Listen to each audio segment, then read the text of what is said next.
에서 45절입니다. 신약성경 144쪽 정도에 기재되어 있습니다. 요한복음 1장 43절부터 45절입니다. 교독하시고 45절 말씀은 함께 읽겠습니다. 제가 먼저 읽겠습니다. 이튿날 예수께서 갈릴리로 나가려 하시다가 빌립을 만나 이르시되 나를 따르라 하시니 45절 함께 읽겠습니다.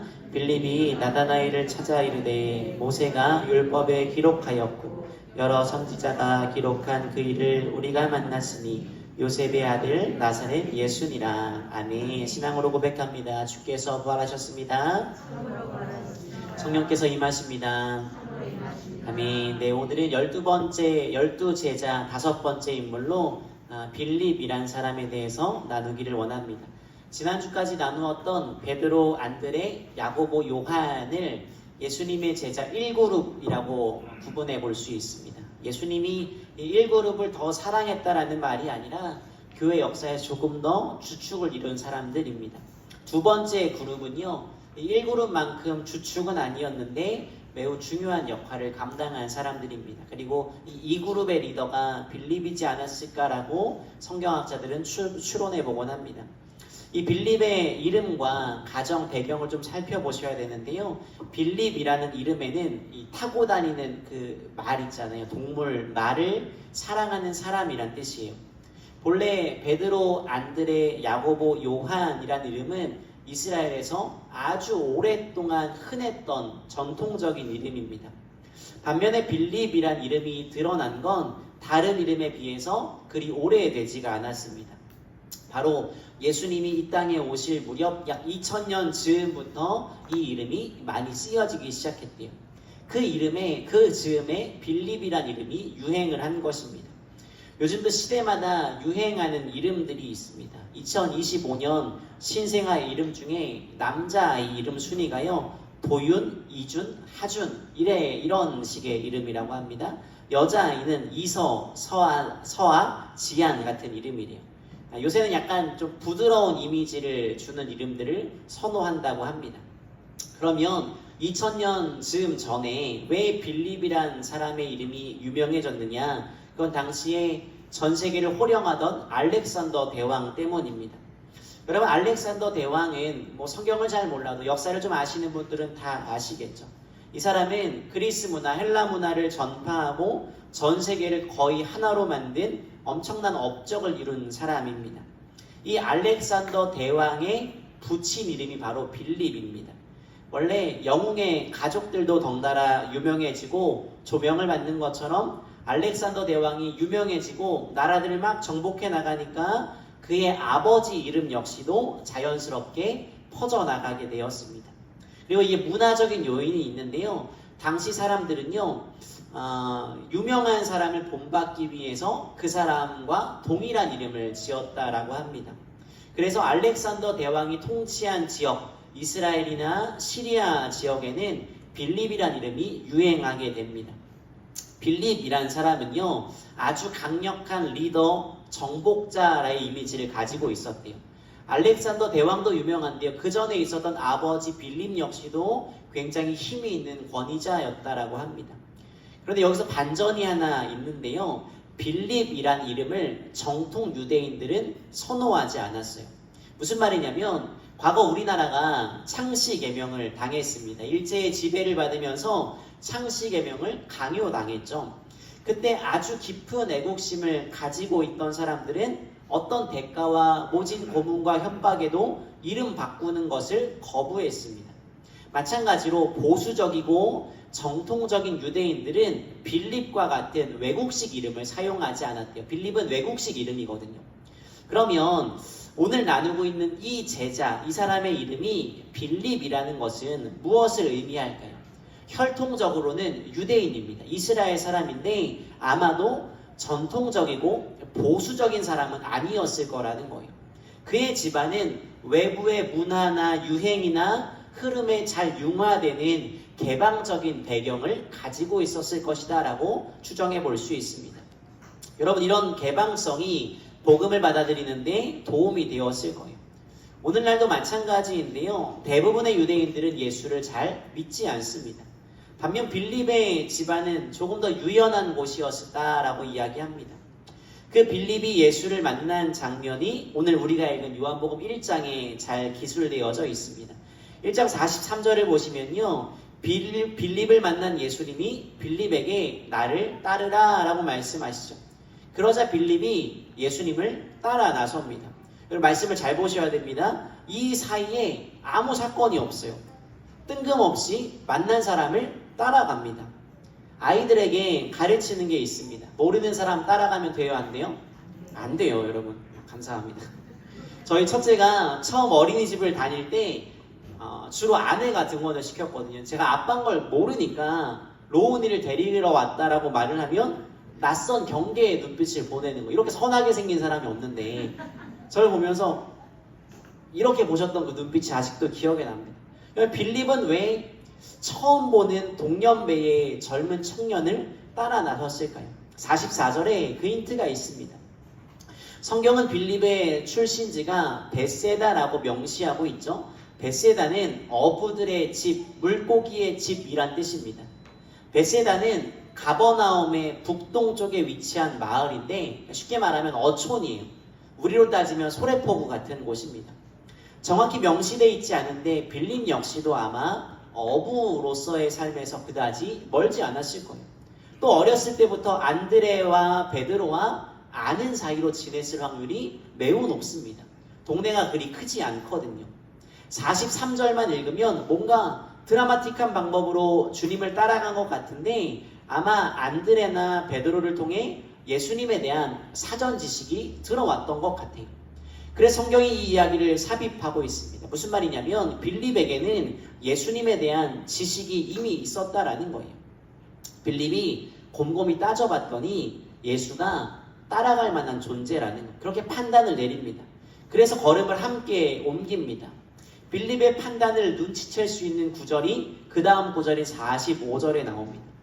예수님을 만나서 예수님을 따르는 제자가 되기로 결심한 빌립이 중간에 나다나엘이라는 친구를 만납니다. 전도합니다. 그러면서 예수님이 어떤 분인지 소개를 해줘요. 여러분, 뭐라고 소개합니까? 45절 말씀처럼 정확하게 예수님을 소개해 줍니다. 여러분, 예수님에 대해서 소개해 보시겠습니까?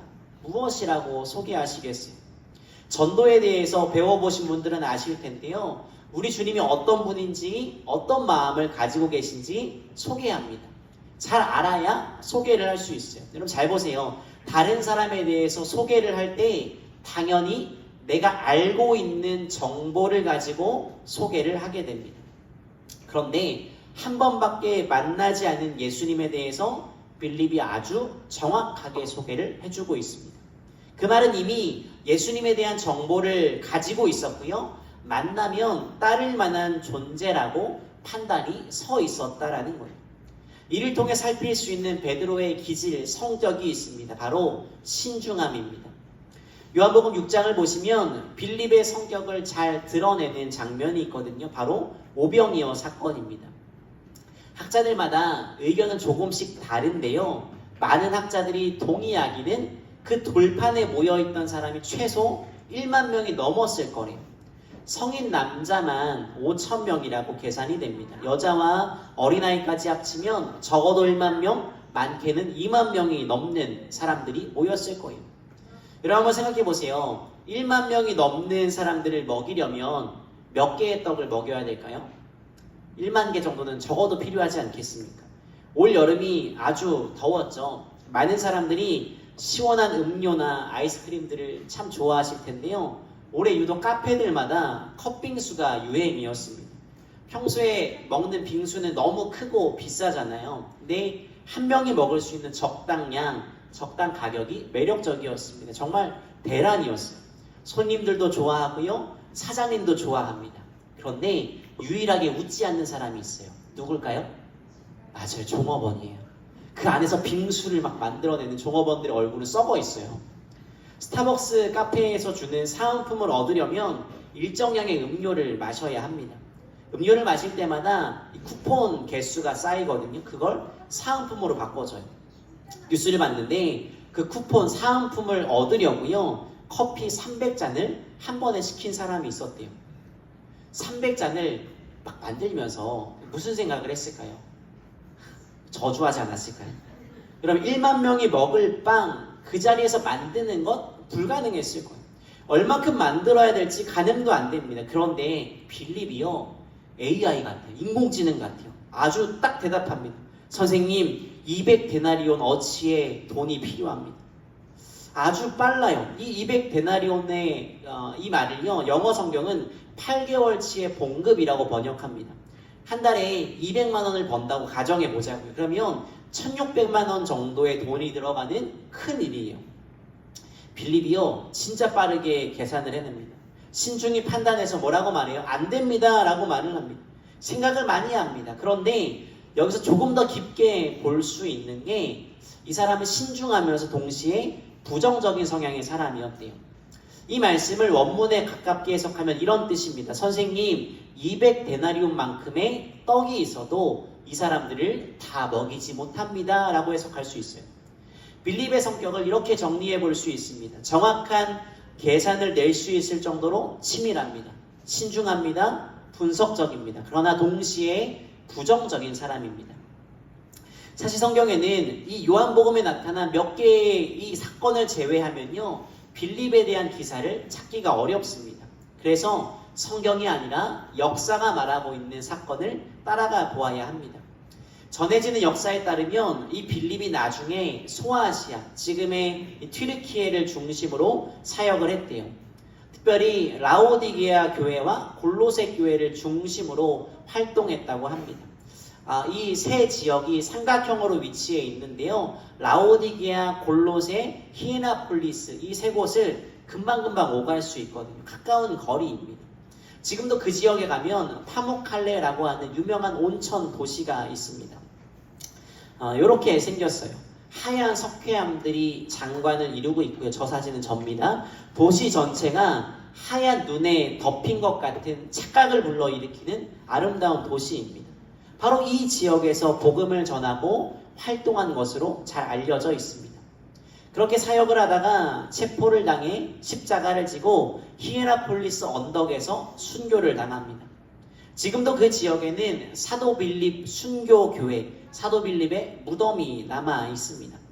바로 이 교회의 터인데요. 빌립이 그렇게 복음을 전하다가 순교하면서 그의 생애를 마치게 됩니다.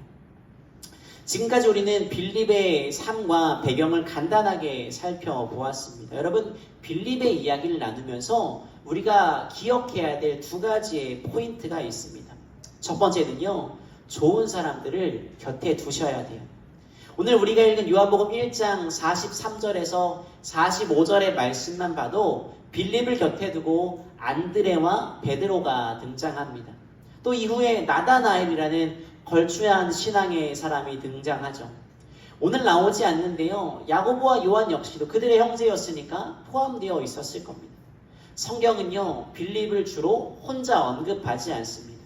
빌립이 늘 누구와 더불어 있었다든지 같이 대화하는 모습으로 기술되어져 있습니다.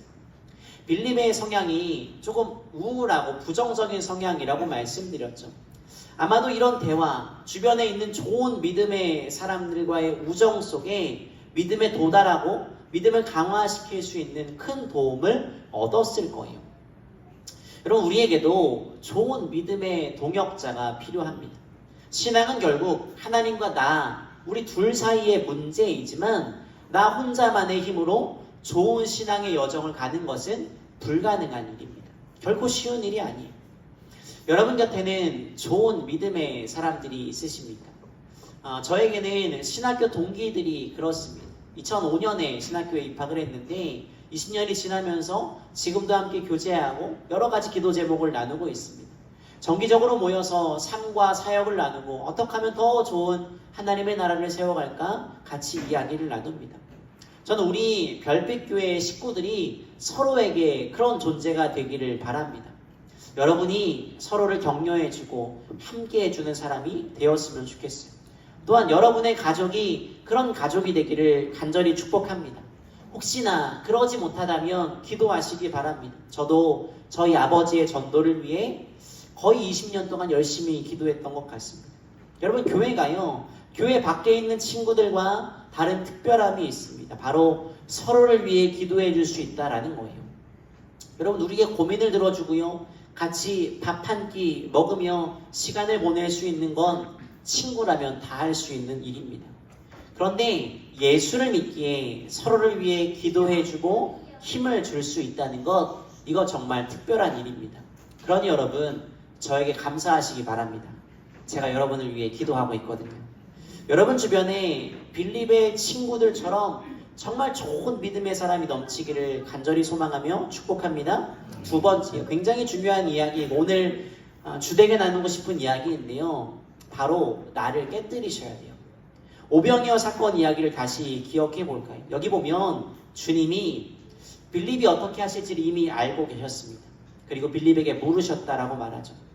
빌립에게 물으신 이유가 이렇게 말합니다. 빌립을 시험하고자 하심이라 라고 말합니다. 빌립은 돈이 부족하다 말합니다. 돈이 부족해서 사람을 먹일 수 없다라고 말했습니다. 그런데 예수님은요, 돈의 문제가 아니라 믿음의 문제로 보셨어요. 많은 사람을 먹일 돈이 없는 게 아니라 믿음이 없다는 것이 지금 주님의 지적이고요, 빌립에게 가르치고 싶으셨던 거예요. 빌립은 돈이 없다고 걱정은 했습니다. 그런데 믿음으로 행한 것이 없습니다. 주님께 묻지 않았습니다. 오로지 자신의 판단 아래 안 되는 일이야 라고 답을 내렸습니다. 우리가 잘 아는 빌립보서 4장 13절은 이렇게 말하죠. 내게 능력 주시는 자 안에서 내가 모든 것을 할 수 있다 라고 말입니다. 여러분, 전제가 무엇입니까? 내가 하는 것이 아니라 내게 능력 주시는 자 안에서 그분의 능력으로 할 수 있다라고 성경은 말합니다. 여러분, 빌립은요, 똑똑해요. 다른 제자들보다 빠르게 계산합니다. 영민합니다. 집안 환경도 당시 시대의 흐름과 유행을 잘 읽을 수 있었습니다. 그런데 어쩌면 자신이 가진 것 때문에, 자신의 판단 때문에 주님을 의지하는 것이 더욱 힘들었는지도 모릅니다. 빌립은 이 오병이어의 사건을 지나면서야 자신의 능력, 자신의 판단을 넘어 일하시는 주님을 경험하게 됩니다. 이런 글을 읽은 적이 있습니다. 한 아이가 자기 집에서 얼마 떨어져 있지 않은 친구의 생일 파티에 초대를 받았습니다. 집을 나서려고 하는데 심하게 눈보라가 쳤대요. 길이 보이지 않고 걷기가 어려웠습니다. 이런 날 나가는 것이 어렵다라고 판단을 내린 아버지가 아이가 나가는 것을 만류합니다. 아이가 눈물을 글썽이며 아버지를 졸라댑니다. 아빠, 다른 아이들은 다 올 거예요. 다른 아빠들은 자기 아이들을 다 보내잖아요. 하도 아빠를 졸라대니까 아버지가 마지못해 허락했습니다. 아이가 너무 좋아서요, 옷을 잔뜩 끼어입고 눈보라 속을 뛰어들었습니다. 몰아치는 눈 때문에 한 발자국 앞도 잘 보이지 않았는데 겨우겨우 친구의 집에 도착했습니다. 그 집 초인종을 눌렀습니다. 그런데 눈보라 속에서 아이를 쳐다보고 있는 한 사람이 있었습니다. 바로 아들이 안전하게 도착할 때까지 눈보라를 헤치며 자기 아들의 뒤를 따라온 아버지였습니다. 그 주님이 지금도 우리 뒤에서 함께하고 계십니다. 제가 참 좋아하는 찬양 중에 나의 등 뒤에서란 찬양이 있습니다. 다 아시죠? 나의 등 뒤에서 나를 도우시는 주. 여러분, 주님이 지금도 우리와 함께 하십니다.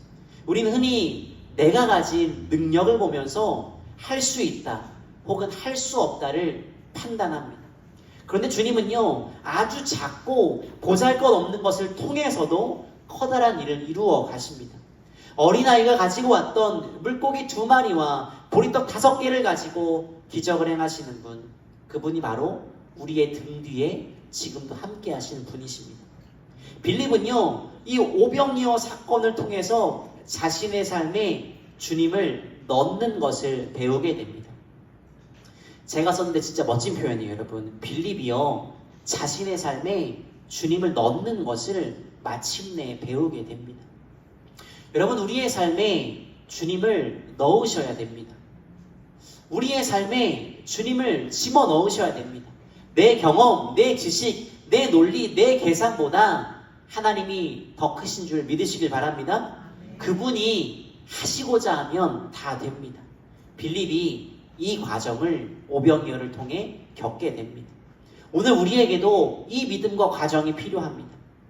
빌리 그레이엄이라는 아주 유명한 목사님이 계십니다.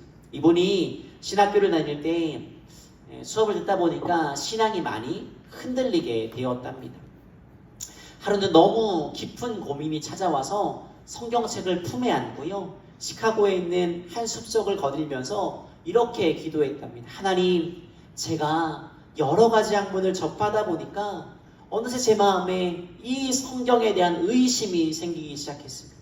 그래서 저는 설교를 할 의욕을 잃어버리기 시작했습니다. 어떻게 하면 좋겠습니까? 라고 기도했대요. 그 기도를 드리고 벤치에 앉아있는 그의 마음에 이런 마음이 들었대요. 말씀을 신뢰하라. 그 말씀을 그저 사실 그대로 선포하라. 이 사람이요, 성경을 가슴에 안고 기도하면서 이렇게 결심했대요. 아, 그렇지. 인간이 알면 얼마나 알 수 있겠는가.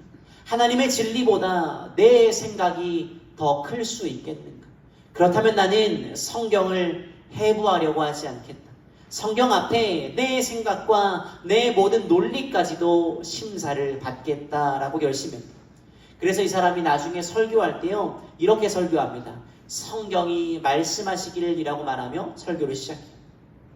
자신의 논리와 철학, 계산이 아니라요, 주님이 주시는 말씀을 그대로 선포하겠다라는 의지를 보였습니다. 여러분, 우리도 마찬가지입니다. 우리는 부족하죠. 우리는 모자랍니다. 어쩌면 보리떡 5개, 물고기 2마리처럼 연약한 인생 같습니다. 그런데 우리 삶에요, 하나님을 끼워 넣으면 하나님이 하신 일을 보게 됩니다. 그래서 우리의 부족함이 오히려 하나님을 더 기대하게 만드는 통로가 될 수도 있습니다. 빌립이 과정을 통해 주님의 제자로 변해갔습니다. 빌립을 바라보며 우리가 어떤 제자가 되어야겠습니까? 주님을 끼워 넣는 제자가 되시기 바랍니다. 우리 인생에 주님을 넣으시기 바랍니다. 우리의 부족함이 주님의 은혜를 경험하는 통로가 될 것입니다. 그러니 우리는 모자라고 부족해도 괜찮습니다. 그 부족함으로 인해 우리를 채우시는 하나님의 은혜를 헤아려 보시기를 간절히 소망합니다. 그리고 저와 여러분의 삶에 하나님이 역사하시기를 간절히 소망하며 축복합니다. 함께 찬양하겠습니다.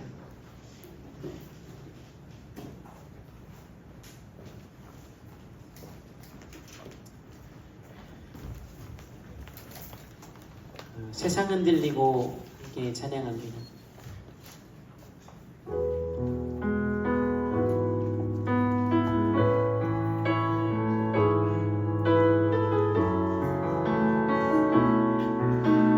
찬양합니다. 세상 흔들리고 세상 흔들리고 사람들은 변하여도 나는 주를 섬기리. 주님의 사랑은 영원히 변하지 않네.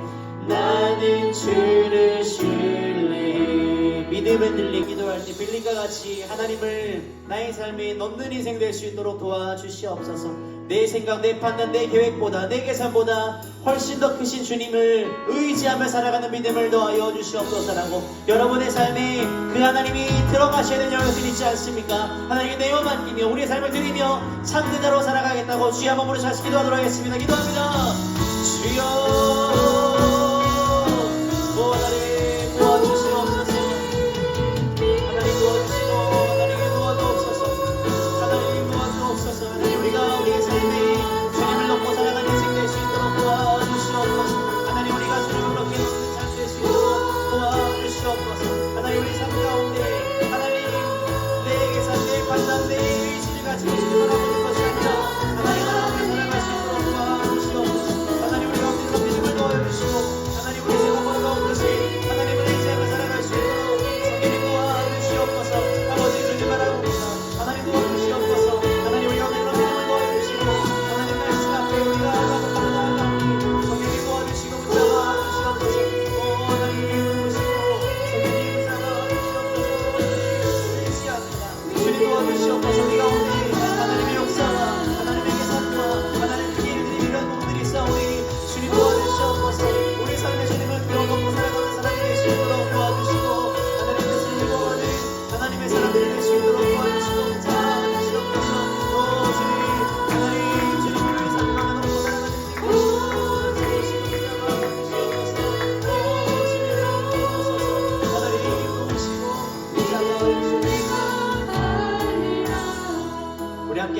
같이 기도하겠습니다. 같이 기도할 때 우리 교회를 위해서 기도하겠습니다. 아까 기독교 교육진흥주일이라고 말씀을 드렸습니다. 우리 교회에 자라나고 있는 아이들을 위해서 같이 기도해 주시고요.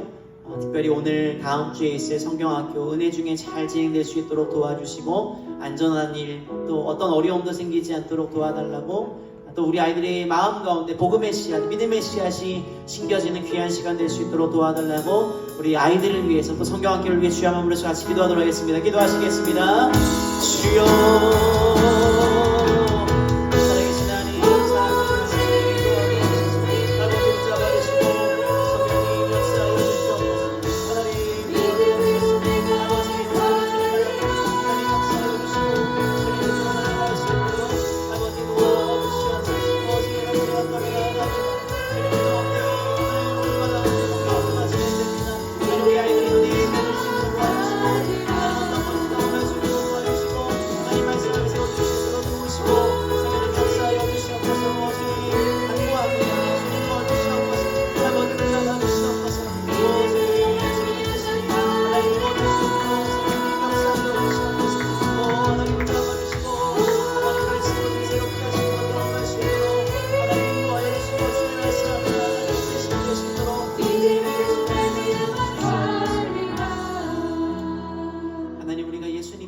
살아계신 하나님, 빌립에 대해서 함께 나누었습니다. 빌립이 계산적이고 신중하며 당시 시대의 흐름을 정확히 파악한 눈은 있었지만 그의 눈에 주님은 없었습니다.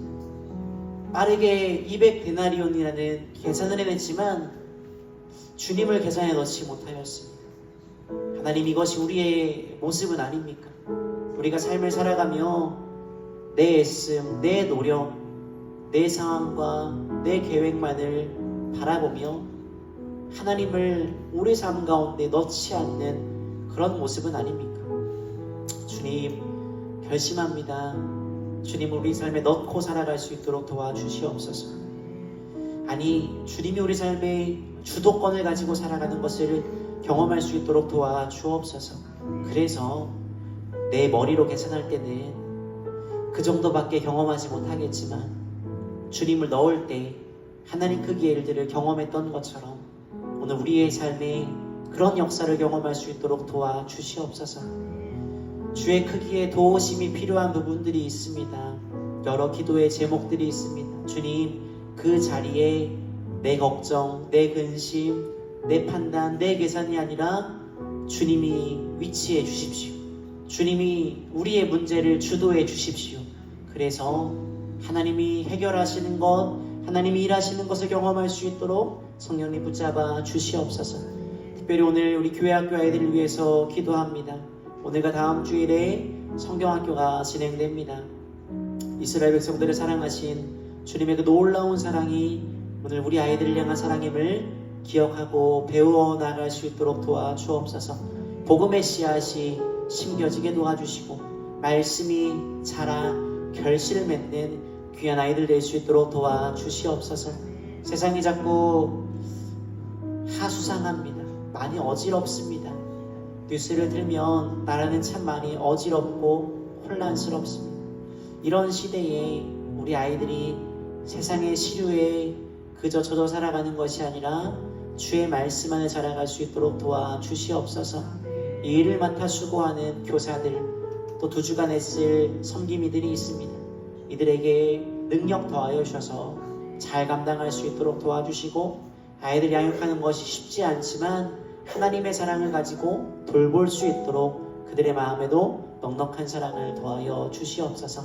2주간 진행된 모든 일정이 안전하고 은혜 중에 잘 진행될 수 있도록 성령님 함께하여 주시옵소서. 감사합니다. 예수님의 이름으로 기도드렸습니다.